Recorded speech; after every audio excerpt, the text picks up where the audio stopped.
ہاں جی، السلام علیکم سیکنڈ ایئر. یہ آپ کا چھٹا لیکچر ہے سیکنڈ چیپٹر کا.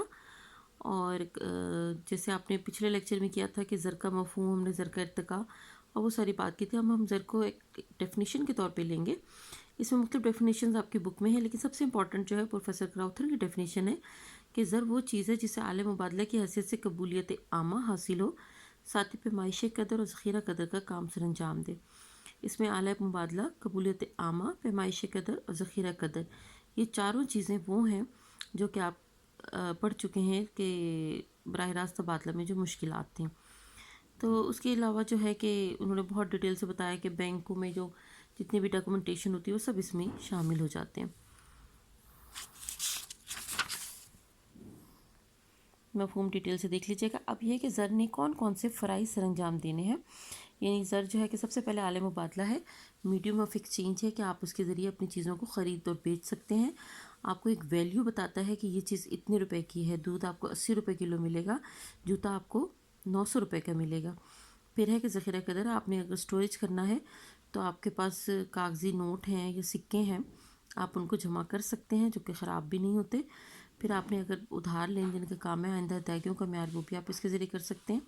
پھر یہ انتقالی قدر کا ذریعہ، آپ نے شفٹنگ کرنی ہے، ایک جگہ سے دوسری جگہ جانا ہے، آپ اپنے یہاں پہ جتنی چیزیں ہیں اسے بیچ دیں اور اس کے بدلے آپ منی حاصل کر لیں اور آپ دوسری جگہ پہ جا کے اس سے پرچیز کر لیں، آپ کو سب کچھ دوبارہ مل جائے گا.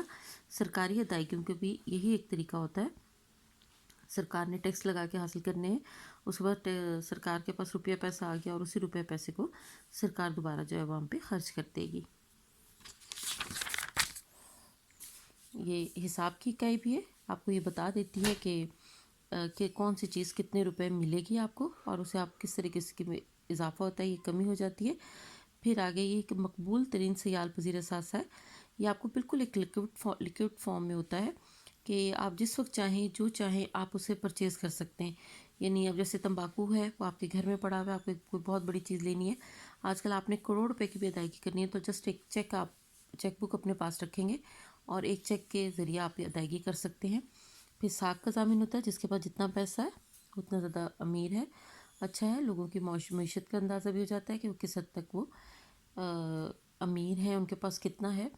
تو اس کے بعد یہ بڑا پیارا ایک شعر بھی اب ہے، اکنامکس سے تعلق نہیں ہوتا شاعری سے، لیکن انہوں نے بڑا پیارا ایک شعر کی فارم میں لکھا ہے کہ money is a matter of functions four a medium a measure a standard a store. اور اس کے بعد جو عمدہ زر کے اوصاف ہیں کہ زر کیوں اتنا زیادہ اچھا ہوتا ہے، اس میں کیا کیا کوالٹیز ہونی چاہیے. تو یہ ساری وہی باتیں جو بارٹر سسٹم میں آپ نے پرابلمس کیے تھے کہ قبولیت عامہ ہو، پائیدار ہو، بہت جلدی خراب نہ ہو، ایک دوسری جگہ سے دوسری جگہ شفٹنگ ہو سکے، آپ ایزیلی اس کو پہچان کر سکیں، آپ کو پتہ چلے کہ یہ 10 روپے کا نوٹ اصلی ہے، یہ نقلی ہے. تشکیل پذیری بہت زیادہ مشکل نہ ہو، بہت زیادہ آسان بھی نہ ہو، چھوٹے چھوٹے حصوں میں تقسیم پذیر ہوتا رہے.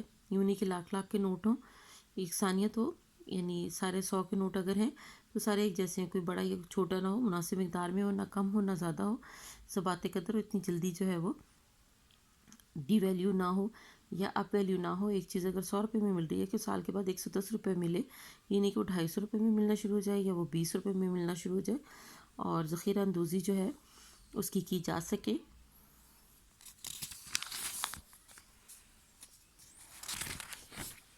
تو یہ سارے جو ہیں کہ عمدہ زر کے اوصاف ہوتے ہیں، اور انشاءاللہ اگلے لیکچر میں آپ کو مزید آگے بتاؤں گی.